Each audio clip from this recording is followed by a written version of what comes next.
지소미아 한일 군사정보보호협정이 이번 주 금요일 22일 자정에 종료될 예정입니다. 이런 가운데 오늘 한일 국방장관이 태국 방콕에서 회담을 했습니다만 입장 차이만 확인했습니다. 우리 정부는 일본이 먼저 수출 규제 철회해라. 그러면 지소미아 종료 재검토해보겠다 이런 건데요. 일본은 귓등으로만 듣고 있습니다. 김태일 기자입니다. 한일 군사보호협정 지소미아 종료 결정 방침 이후 처음으로 마주한 한일 국방장관. 지소미아 연장 문제를 놓고 마지막 단판을 짓는 자리였지만 결국 40분간 양국의 입장차만 확인한 채 회담은 종료됐습니다.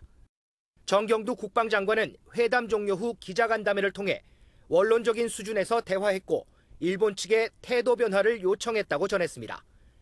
이에 고노다로 일본 방위상은 지소미아를 계속 유지해 나가길 원한다는 입장만 보인 것으로 알려졌습니다.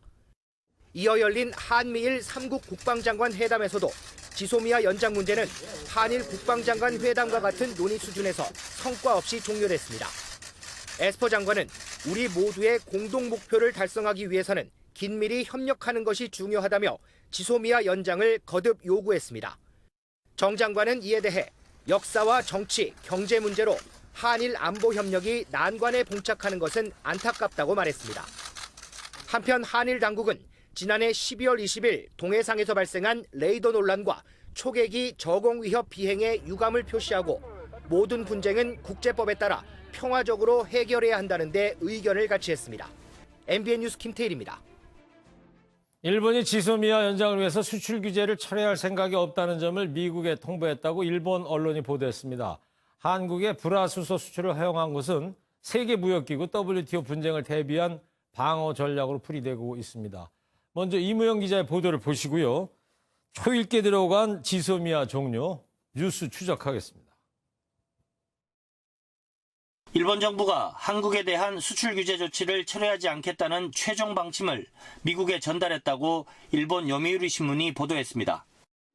문재인 대통령이 지난 15일 마크 에스퍼 미 국방장관에게 일본이 수출 규제를 철회하면 지소미아 연장을 검토할 수 있다는 뜻을 내비친 데 대해 일본 정부가 거부 의사를 분명히 밝힌 것입니다. 일본은 그동안 수출 규제가 징용배상 판결에 대한 경제 보복이 아니라 안보 목적에 이루어진 것이라는 주장을 굽히지 않았습니다. 앞서 일본은 수출 규제 대상 3개 품목 가운데 마지막까지 막았던 액체 불화수소에 대한 수출을 허용했습니다. 세계무역기구 WTO 분쟁에 대비하기 위한 방어 전략으로 풀이되는데 오는 19일 스위스 제네바에서 한국과 일본의 국장급 대표들이 다시 만나 논의할 예정입니다. 1차 협의로는 아무래도 부족하니까 2차 협의가 필요하다는 입장을 저희 측이 제시를 했고 일본 측도 계속적인 대화의 필요성을 인정해서 우리나라는 일본 측의 시간 끌기 전략은 용납하지 않겠다며 이번 양자 협의에서도 진전이 없을 경우 곧바로 분쟁의 재판부에 해당하는 패널 설치를 요구할 방침입니다. MBN 뉴스 이무형입니다. 이번 한미일 국방장관 회담은 지소미아 문제의 극적 타결을 기대할 수 있는 마지막 기회로 기대를 모았습니다. 그렇지만 결국 그 기회를 살리지는 못한 것 같고요. 또 앞서 보도해드린 것처럼 한미연합 공중훈련도 유예하기로 결정을 했습니다. 정치부 백길정 기자와 관련 뉴스 추적해보도록 하겠습니다. 백 기자, 오늘 이제 방콕 회담이었는데 별 소득이 없었고 양측의 입장만 확인했다. 그래서 이제 결국 지소미아는 이제 종료되는 수순을 지금 밟고 있는 것 같습니다. 현재로서는 그렇게 될 가능성이 커 보입니다. 사실 이번 회담 전에도 한미일 국방장관이 만난다 하더라도 흐름이 바뀌기 어려울 것이란 전망도 많았습니다. 최근 지소미아 종료가 임박하자 미국 고위급들이 잇따라 연장을 촉구했기 때문인데요. 먼저 들어보시죠. 네. The only ones who benefit from expiration of Jisomia and continued friction between Seoul and Tokyo are Pyongyang and Beijing. 같은 날 문재인 대통령은 에스퍼 장관에게 안보를 이유로 수출 규제를 한 일본과는 지소미아를 연장할 수 없다며 미국의 중재를 촉구한 바 있는데요. 네. 오늘 한미일 국방장관이 한자리에 모여서도 간극을 좁히지 못하면서 사실상 지소미아가 파기될 것으로 보입니다. 네.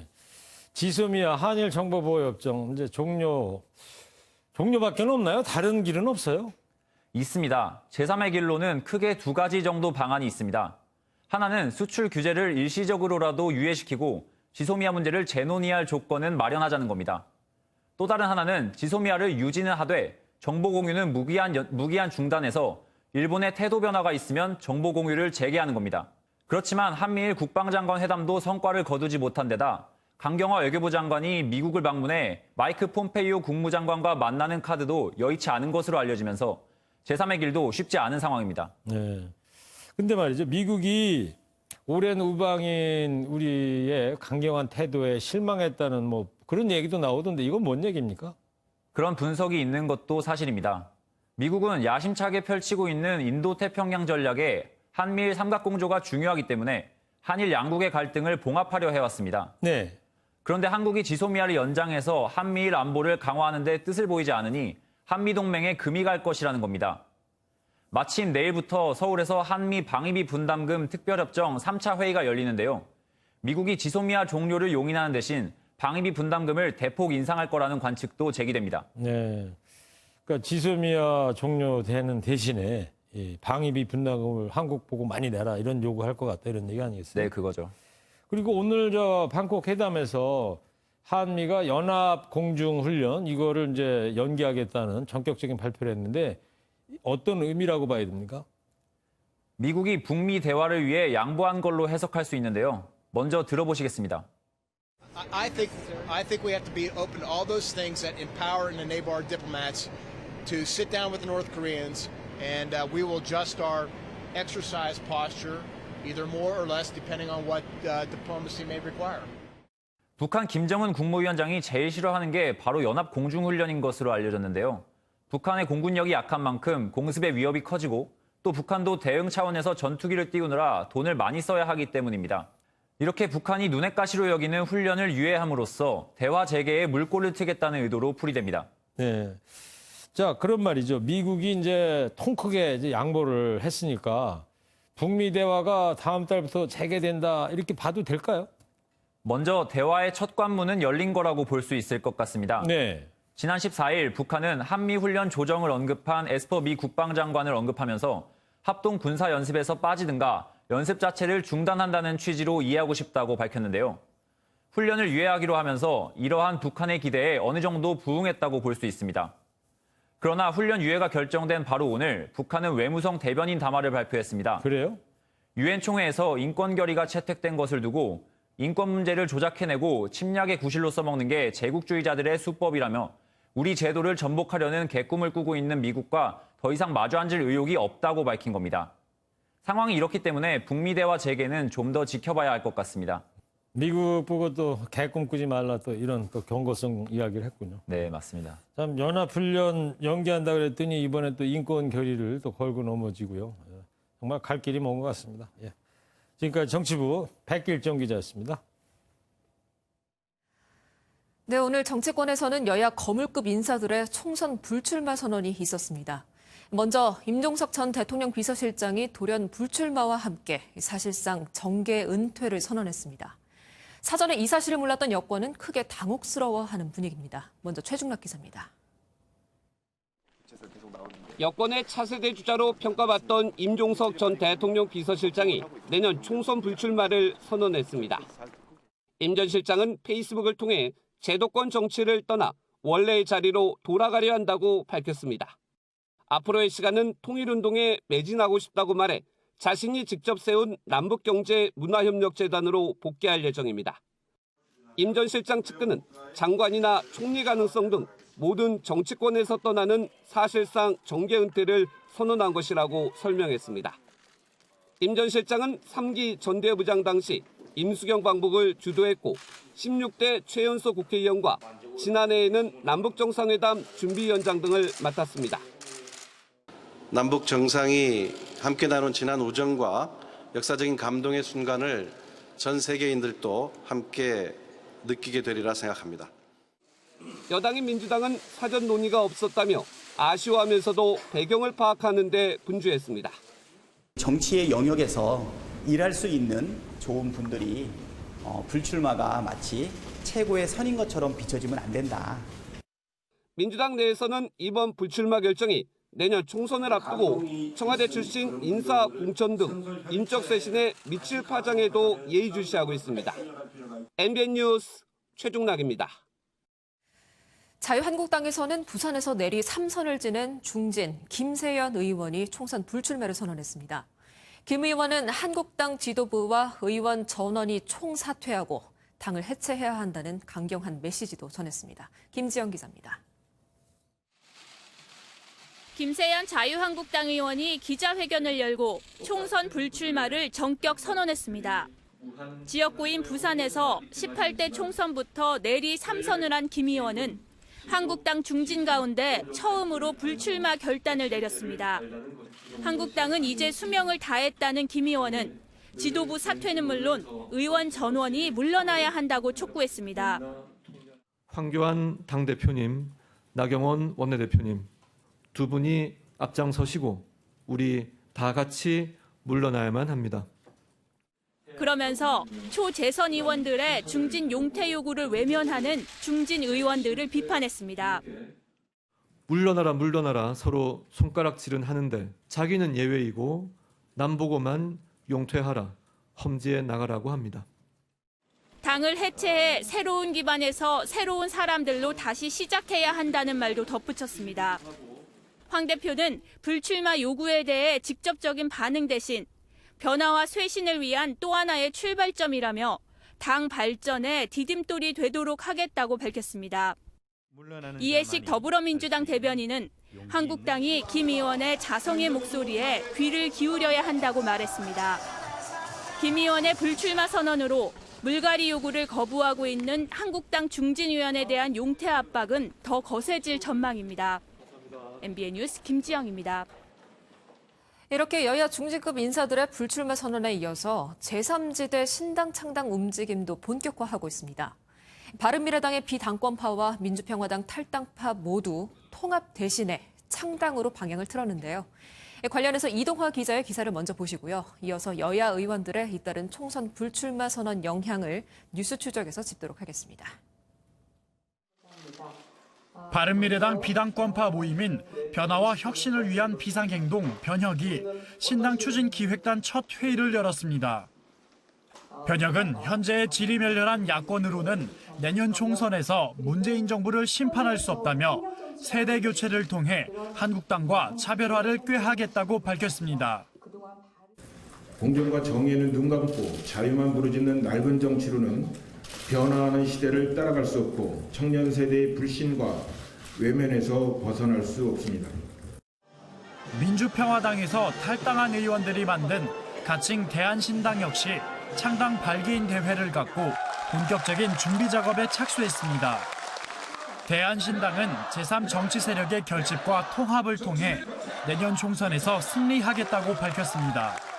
대한신당은 가짜 진보, 가짜 보수를 몰아내고 경제와 민생을 챙기는 실용적인 정치에 첫 발을 내디딘 것입니다.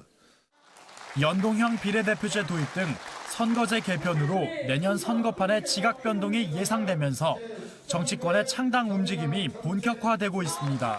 MBN 뉴스 이동화입니다.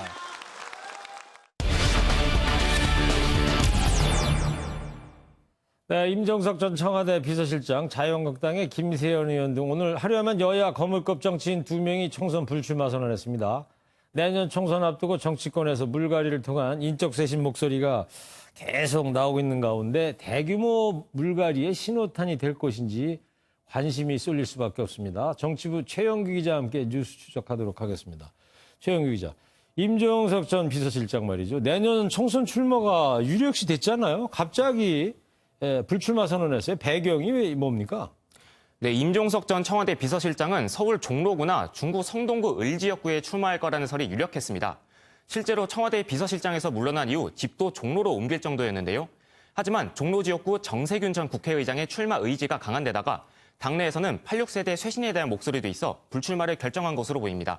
여기에 청와대 출신 인사들이 내년 총선에 대거 출마하면서 청와대 때문에 새인물 공천이 어렵다는 말이 나온 것이 영향을 미친 것으로 풀이됩니다. 네. 그러니까 청와대 출신 인사들이 너무 많다, 뭐 이런 얘기 아니겠어요? 그러면 청와대 출신 인사들의 총선, 다른 인사들의 출마에도 영향이 좀 있습니까? 네, 오늘 불출마를 선언한 임 전 비서실장 말고도 40여 명 정도의 청와대 출신 인사들이 내년 총선 출마를 준비하는 것으로 알려졌습니다. 김수현 전 청와대 정책실장을 비롯해 강기정 정무수석, 윤영찬 전 국민소통수석 등이 내년 총선 출마를 노리고 있는데요. 네. 임 전 비서실장이 불출마를 결정하면서 청와대 출신 인사들의 고민이 더욱 깊어질 것으로 보입니다. 실제로 양정철 민주연구원장은 청와대 출신 인사들에 대해 철저히 검증하겠다는 입장을 밝힌 적이 있습니다. 민주당 내 다선 의원에 대한 압박도 커질 전망인데요. 앞으로 있을 개각 때 장관으로 차출되는 중진들과 불출마를 고민하는 초선 비례대표 의원들을 포함하면 모두 10여 명 정도가 불출마를 선언할 것이라는 전망도 나오고 있습니다. 네. 야당 쪽 얘기를 한번 가보자고요. 오늘 한국당에서 이제 부산 지역 3선 김세현 의원도 이제 불출마 선언을 했어요. 김세현 의원 어떤 인물인가요? 네, 김세현 의원은 부산 금정구에서 18대 총선부터 3번 연속으로 당선된 부산의 중량급 정치인입니다. 네. 부친인 고 김진재 의원이 금정구에서만 4선 의원을 했고요. 김 의원 역시 초선 때 무소속으로 출마했음에도 이후 3번 연속으로 당선될 정도로 지역 기반이 탄탄한데 4선도 노려볼 만하지 않았느냐 이런 얘기도 나오고 있습니다. 그런 김 의원이 왜 불출마를 선언하게 됐는지 직접 들어보시겠습니다. 네. 책임에서 자유로운 사람은 아무도 없습니다. 모두가 함께 책임져야 합니다. 함께 물러나고 당은 공식적으로 완전하게 해체합시다. 당을 완전하게 해체해서 새롭게 시작하자 그러네요. 네, 그렇습니다. 김 의원이 불출마를 선언한 이유는 3선 의원으로서 보수 몰락의 책임을 지고 당이 새로워지기 위해 새로운 인물들이 나설 수 있도록 자신을 포함한 현역 의원들이 자리를 비켜줘야 한다는 뜻으로 보입니다. 네. 김세현 의원이 불출마 선언하면서 말이죠. 황교안 대표하고 나경원 원내대표 이 지도부도 물러나야 한다 이렇게 얘기를 했어요. 이에 대한 자유한국당 내부에서 반응 나온 게 좀 있습니까? 네, 일단은 김 의원의 발언에 대해서 황교안 대표도 직접 입장을 내놓았습니다. 한번 들어보시겠습니다. 네. 당을 위한 충성된 뜻, 충이라고 생각합니다. 다양한 의견들을 잘 들어서 당을 살리는 길로 가겠습니다. 네, 오늘 있었던 발언인가 보죠? 네, 그렇습니다. 황교안 대표는 저런 얘기를 했는데 나경원 대표는 어떤 입장 나온 게 있어요? 네, 나경원 대표는 오늘 공식적으로 입장을 내진 않았습니다. 네. 일단 황 대표의 말씀을 들어보셔서 아시겠지만 긍정적인 평가긴 한데요. 일단 원론적인 답변을 내놓은 것 외에는 다른 당 지도부의 공식적인 입장은 오늘 나오진 않았습니다. 예. 다만 당내에서 중량급 의원인 김세현 의원이 통합과 쇄신 작업이 지지부진하다며 상당히 강하게 당의 혁신과 쇄신을 요구한 만큼 지도부의 고민이 앞으로 더욱 깊어질 것으로 보입니다. 네. 재선에 그 김태흠 의원이 이런 얘기 했잖아요. 영남하고 서울, 강남 지역 3선 이상 의원들한테 불출마를 하거나 아니면 또 험지 출마 이런 요구를 했었는데 이 부분은 어떻게 정리될 것 같아요? 네, 먼저 김태흠 의원이 중진 용태론을 처음 주장한 날의 발언을 들어보시겠습니다. 예. 영남권, 서울, 강남 3구 등 3선 이상 선배 의원님들께서는 정치에서 용태를 하시든가 당의 결정에 따라 수도권 험지에서 출마해 주시기 바랍니다. 지난 5일 있었던 발언이군요. 네, 그렇습니다. 김태흠 의원의 당시 발언 대상에는 김세현 의원도 포함되어 있었는데요. 김 의원이 오늘 불출마를 선언한 만큼 영남권 중진 물갈이에 대한 당내 요구가 더욱 거세질 것으로 보입니다. 다만 유민봉, 김무성, 김성찬 의원에 이어 오늘 4번째로 불출마를 선언한 김세현 의원 다음에 구체적으로 누가 또 나설지는 아직 미지수입니다. 네. 김세현 의원은 또 복당파 아니겠습니까? 이 유승민 바른미래당 의원하고도 좀 가까운 사이인데 바른미래당 변혁과의 자유한국당과의 통합 논의는 지금 어떻게 이어가고 있어요? 네, 말씀하신 대로 유승민 의원과 함께 새누리당을 탈당했고요. 이후 작년 지방선거 때 복당하기는 했지만 여전히 유 의원과 가까운 사이를 유지하고 있는 김세현 의원입니다. 다만 오늘 불출마 선언이 보수 통합에 대한 그림을 염두에 두거나 그걸 전제로 한 말은 아니라고 선을 그었습니다. 네. 또 현재 맡고 있는 국회 보건복지위원장과 당의 싱크탱크인 여의도 연구원 활동에 집중하겠다고도 했는데요. 다만 김 의원이 탈당 후에도 지금까지 유승민 의원과 지속적인 교류를 해오고 있는 만큼 통합 논의 과정에서 지도부에 의견 전달은 할 수도 있지 않겠느냐 이런 전망은 나오고 있습니다. 네, 알겠습니다. 내년 총선 다가오면서 여야를 막론하고 인적 쇄신에 대한 목소리가 거세지고 있습니다. 여야 중량급 인사들의 불출마가 앞으로 어떤 영향을 미칠지 주목이 되고 있습니다. 최영규 기자였습니다. 네, 항공기 사고 소식이 들어와 있습니다. 인천에서 출발해 독일 프랑크푸르트 공항에 도착한 대한항공 여객기가 다른 나라 항공기와 부딪히는 사고가 났습니다. 당시 탑승객 241명의 피해는 없었습니다만 다시 인천으로 돌아가야 할 승객들이 발이 묶이는 등 운항에 차질이 생겼다고 합니다. 김문영 기자입니다. 인천에서 출발해 독일의 프랑크푸르트 공항에 도착해 대기하던 대한항공 여객기가 아프리카 국적의 에어 나미비아 항공기와 부딪혔습니다. 우리 시각으로 오늘 새벽 2시 20분쯤 공항에 멈춰있는 대한항공 KE905편의 오른쪽 끝단을 에어 나미비아 항공기의 왼쪽 날개 끝단이 스치고 간 겁니다. 당시 대한항공의 항공기에는 승객 241명이 타고 있었습니다. 대한항공 관계자는 지상에서 에어 나미비아 항공기가 저속으로 이동하던 중 발생한 사고라 승객들의 부상은 없었다고 전했습니다. 프랑크푸르트 당국은 어느 항공기 측 과실인지 사고 조사를 진행할 예정입니다.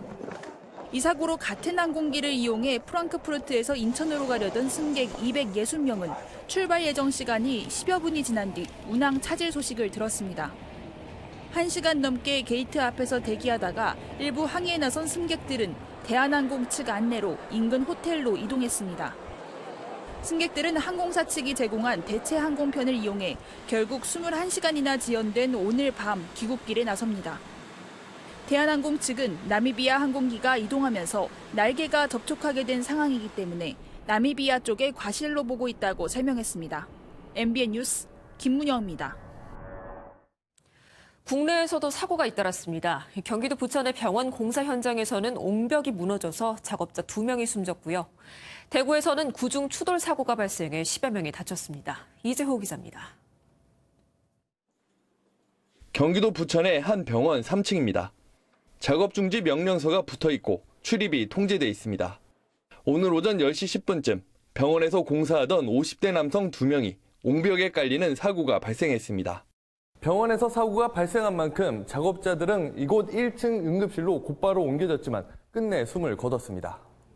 숨 떨어져서 아이고 이거 모두가 무너지는 거 아닌가 그랬다고.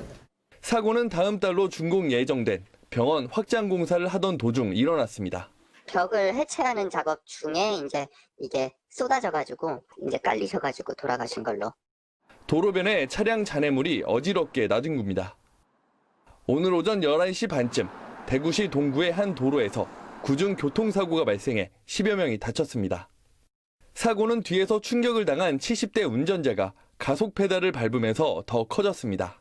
살짝 박았는데 연세가 많으니까 놀랐는지 가속 페달 밟으면서 이제 앞에서 있는 차 4대 5대 밟고.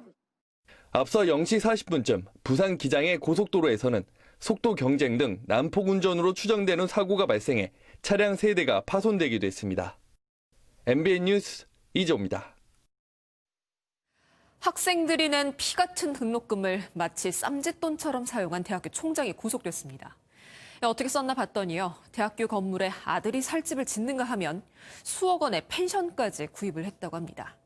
이 대학의 등록금은 전국 4년제 대학 중에 3번째로 비싼 곳이었습니다. 강세현 기자입니다. 경기도에 있는 한 대학교 건물입니다. 원래 교육시설 등으로 쓰이는 곳인데 이 대학교의 전 총장 김모 씨는 이 건물의 꼭대기층을 사택으로 만들어 아들 부부가 살게 했습니다. 심지어 사택을 짓기 위한 공사비 5천만 원을 교배에서 꺼내서 냈습니다. 학교 좀 이렇게 막 공인생도 잘 안 내는데 그런데 쓰니까 좀 안 좋게 잠깐 얘기했어요. 화날 수밖에 없는 상황이고. 또 김 전 총장은 인천에 있는 펜션 2채를 교비로 사는 등 수년간 23억 원을 빼돌린 혐의가 드러나 재판에 넘겨졌습니다. 김 전 총장 측은 인테리어 공사비와 펜션 구입은 정당한 교비 지출이어서 횡령이 아니다고 주장했습니다.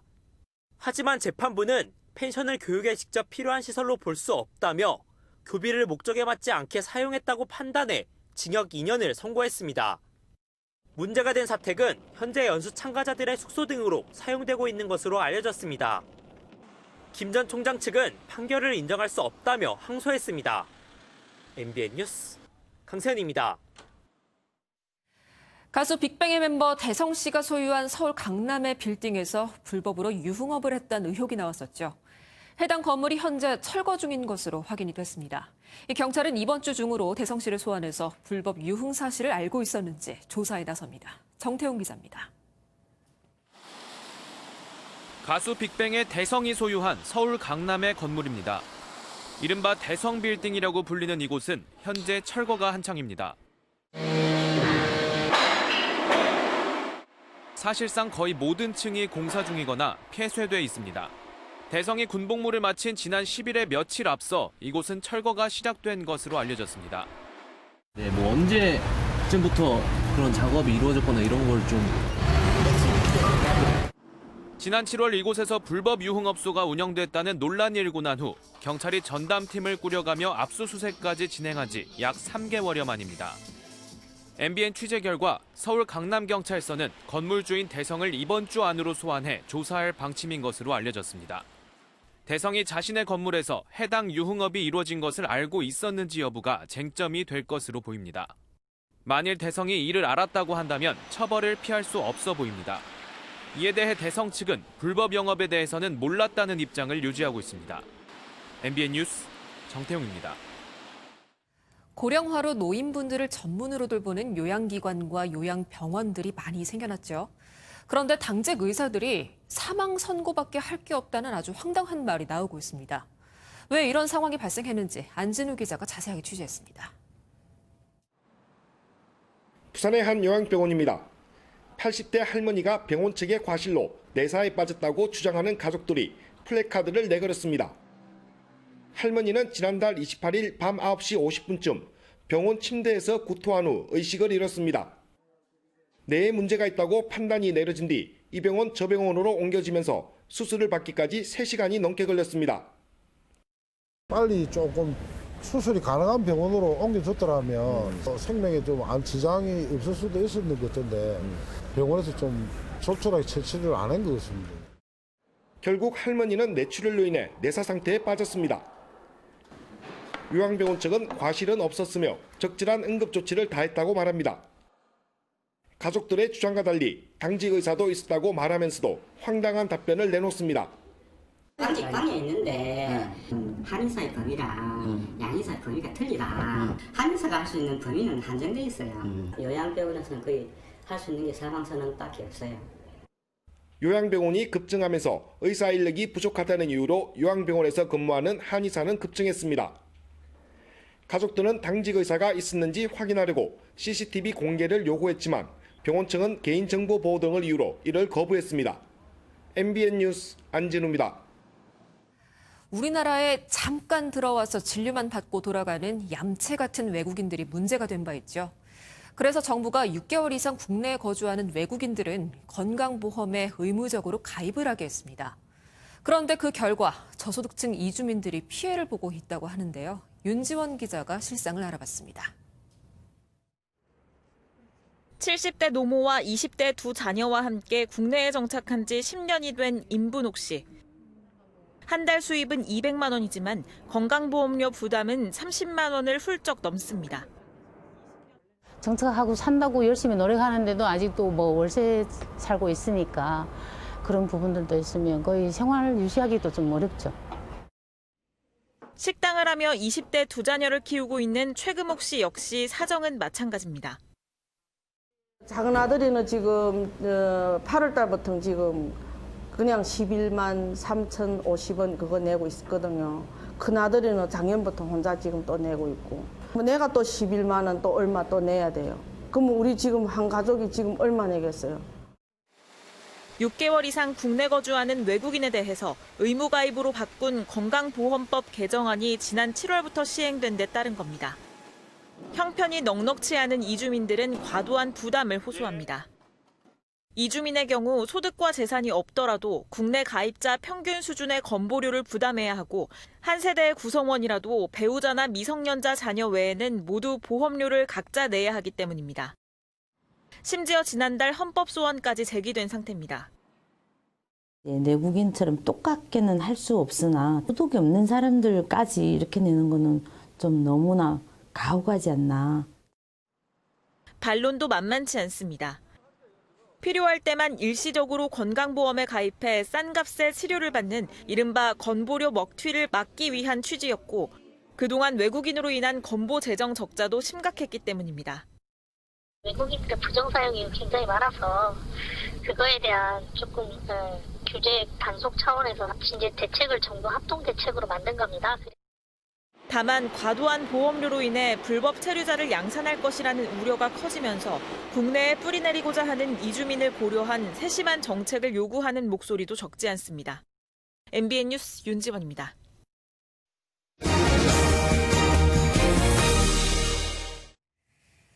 작년 9월 부산 해운대에서 윤창호 씨가 만취 운전자 차량에 치여서 숨진 뒤에 윤창호법이 생겼죠? 네, 그랬죠. 네. 음주 처벌이 그래서 강화됐지만 어제 또 해운대에서 음주 차량에 한 명이 숨지고 3명이 다쳤습니다. 그렇습니다. 혹시 지난 50일 동안요, 음주운전에 적발된 사람이 얼마나 되는지 아시나요? 얼마나 된대요? 만여 명이라고 합니다. 만여 명? 네, 뭐 하루에 한 200명 꼴이네요. 그렇습니다. 음주운전은 살인이다. 벌써 다 잊으신 건가 어떻게 되는지 모르겠습니다. 네, 이 내용 전민석 기자가 보도합니다. 비틀대던 SUV 차량이 돌연 인도로 달려듭니다. 60대 여성이 숨지고 8살 어린이 등 3명이 다친 교통사고 순간입니다. 경찰은 혈중 알코올 농도 0.195%였던 60대 만취 운전자에게 구속영장을 신청했습니다. 전날 이제 드셔서 좀 늦게까지 드셔서 많이 남아 있었던 겁니다. 지난해 10월 윤창호 씨 사망 사건을 계기로 숙취운전까지도 처벌되도록 법을 강화했지만 음주운전은 여전합니다.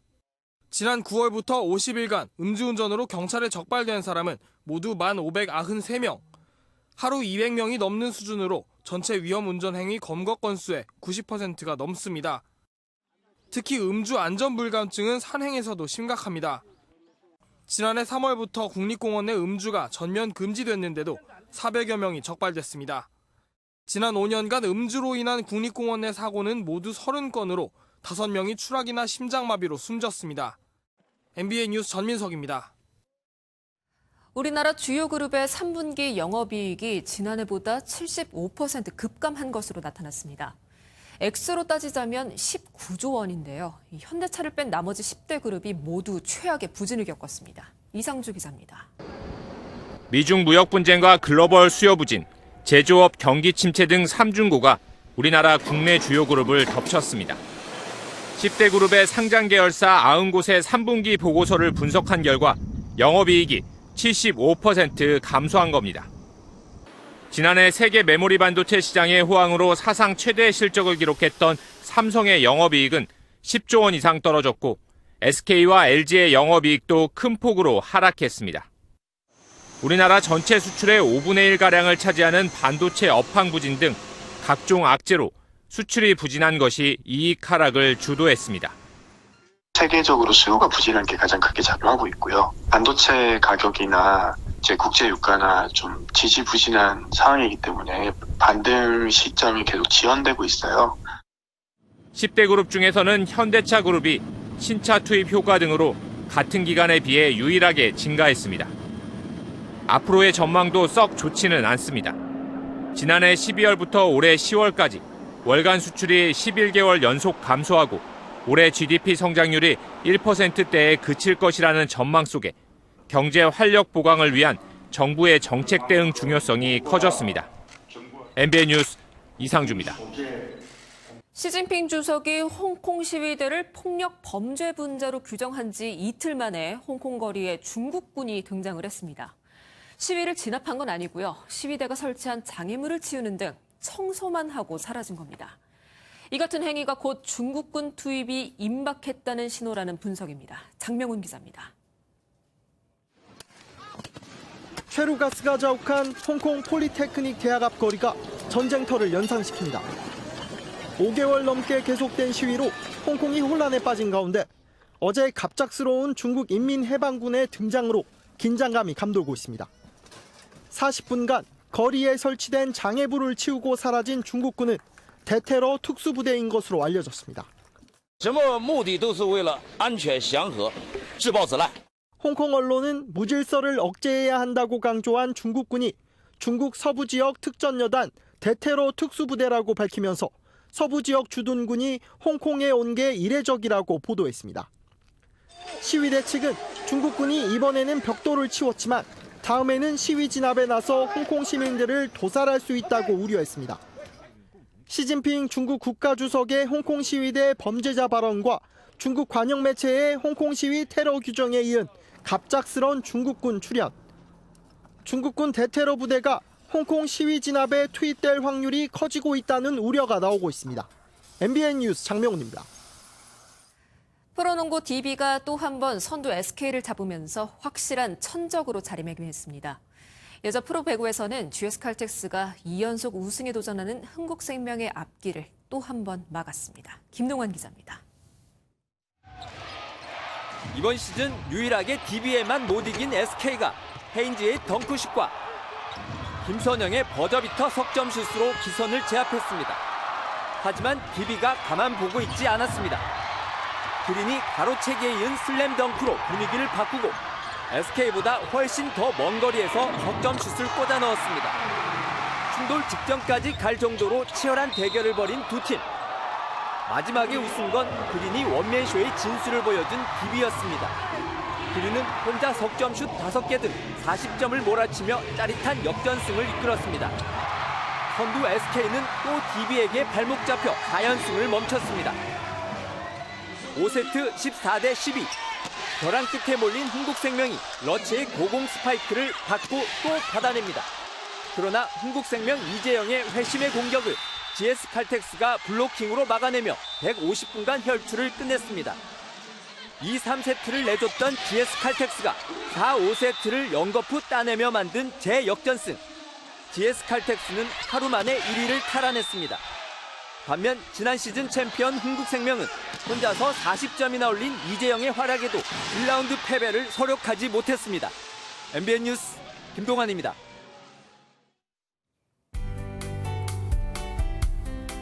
가을비가 추적추적 내린 하루였습니다. 지금도 전국 곳곳에 비가 내리고 있는데요. 오늘 밤에도 비가 계속되다가 내일 아침 중부지방부터 그치기 시작해 낮에 대부분 그치겠습니다. 예상되는 비의 양은 서울을 포함한 수도권과 영서, 충청과 전북, 경북 북부와 제주도에 20에서 60mm, 그 밖의 지방은 10에서 40mm가량입니다. 비가 그치고 낮부터는 부쩍 추워지겠습니다. 내일 서울의 아침 기온과 낮 기온 모두 5도로 종일 아침처럼 춥겠고요. 이후로는 영하권으로 뚝 떨어지겠습니다. 바람이 강해서 체감 온도는 더 낮으니까요. 추위 대비 잘하셔야겠습니다. 현재 전국 곳곳에 비가 내리고 있습니다. 내일 전국이 대체로 흐리겠고요. 한낮에 서울이 5도, 대전이 9도로 오늘보다 3, 4도가량 낮겠습니다. 남부지방 광주와 대구의 낮 기온 12도 선에 머물겠습니다. 동해안 지방 강원 산지를 중심으로 바람이 매우 강하겠습니다. 수요일까지 영하권 추위가 이어지다가 주 후반부터 누그러질 전망입니다. 날씨였습니다.